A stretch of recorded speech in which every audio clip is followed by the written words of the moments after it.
একদিক থেকে দেখলে পাওলো দিবালা ছিলেন জন্মগত শিল্পী। বা পায়ে এমন এক স্পর্শ যেন বলটা তার কথাই শোনে।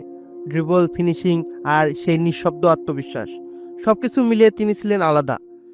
জুভেন্টাসে তিনি শুধু খেলোয়াড় ছিলেন না, তিনি ছিলেন পরিচয়। যখন দল আটকে যেত, সমাধানটা আসতো দিবালার পা থেকেই। বড় ম্যাচ, বড় মুহূর্ত, সেখানে তিনি কখনো লুকাননি। কিন্তু জাতীয় দলের গল্পটাই কখনো এত সহজ ছিল না। আর্জেন্টিনার জার্সিতে ঢুকলেই বাস্তবতা বদলে যেত, কারণ সেখানে আগে থেকেই ছিলেন লিওনেল মেসি। একই জায়গা, একই স্বাধীনতা, একই স্পেস। ডিবালার শক্তিটাই ছিল মেসির শক্তি, আর ফুটবল একসাথে দুজনকেই সেই জায়গা খুব কমই দেয়।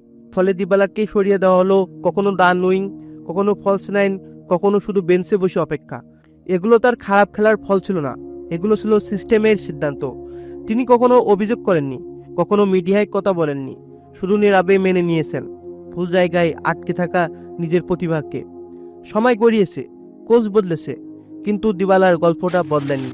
2022 বিশ্বকাপ তিনি ট্রফি হাতে তুলেছেন, ইতিহাস তাকে বিশ্ব চ্যাম্পিয়ন বলবে, কিন্তু ভিতরের সত্যটা আলাদা।